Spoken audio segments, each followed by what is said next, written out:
If you also think that planning a trip is half as much fun as going on the actual trip, you're gonna wanna hear this. As a type A person, planning a trip is one of my favorite things in the world. One thing I don't like about planning a trip though is that everything's kind of messy. I will have things planned across my notes app, in Google Docs, Sheets, and then I discovered Wanderlog. Wanderlog is an app that you can use for free, but they do have pro memberships that include more features. Right now I just use the free version, but I've been using this for a couple of years to plan every single trip. The list of things that this app can do could go on forever, so let me just show you some of my favorite things. You can create a trip, title it whatever you want, add the date range from which you're going. One of my favorite parts about Wanderlog is that you can actually import your flight and hotel details right into the app. And by the way, you can use this on desktop and on the mobile app, which is super convenient because sometimes certain things just need to be on the big screens, you know? And it uploads right into the app. This is so handy for me because how many times does somebody on the trip ask, what time does the flight leave that day? What time do we get in? It's all in the app. And even better, you can invite your friends to the app, to the trip as trip mates. So I actually had a recent trip and I just added everybody to the trip and then they were able to go in and add their own things and add their own notes, see everything that I was doing. You can also make it so that they can't make any changes, but they can just see it. Another thing that I love is that you can add notes.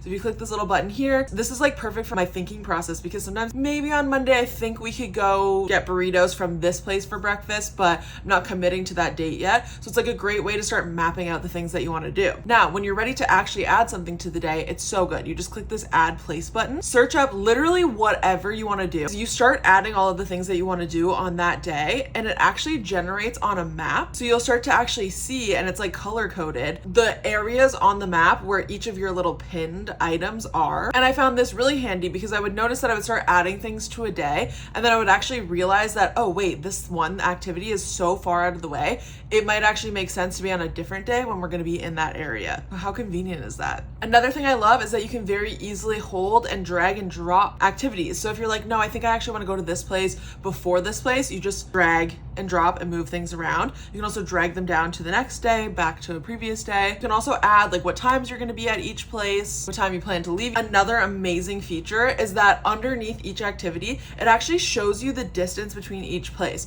So it can actually show you like, this is how many minutes it would take to walk between these places, how long the transit would be, how long a car ride would be. I'm not kidding you guys, Wanderlog is genuinely one of my favorite apps. Like I said, I love planning a trip and this just makes it so easy and so much fun. Let me know if you've used Wanderlog, if there's a feature that I missed that you think that I would love to know about, or give it a try and let me know how you feel about it because I think you're gonna love it.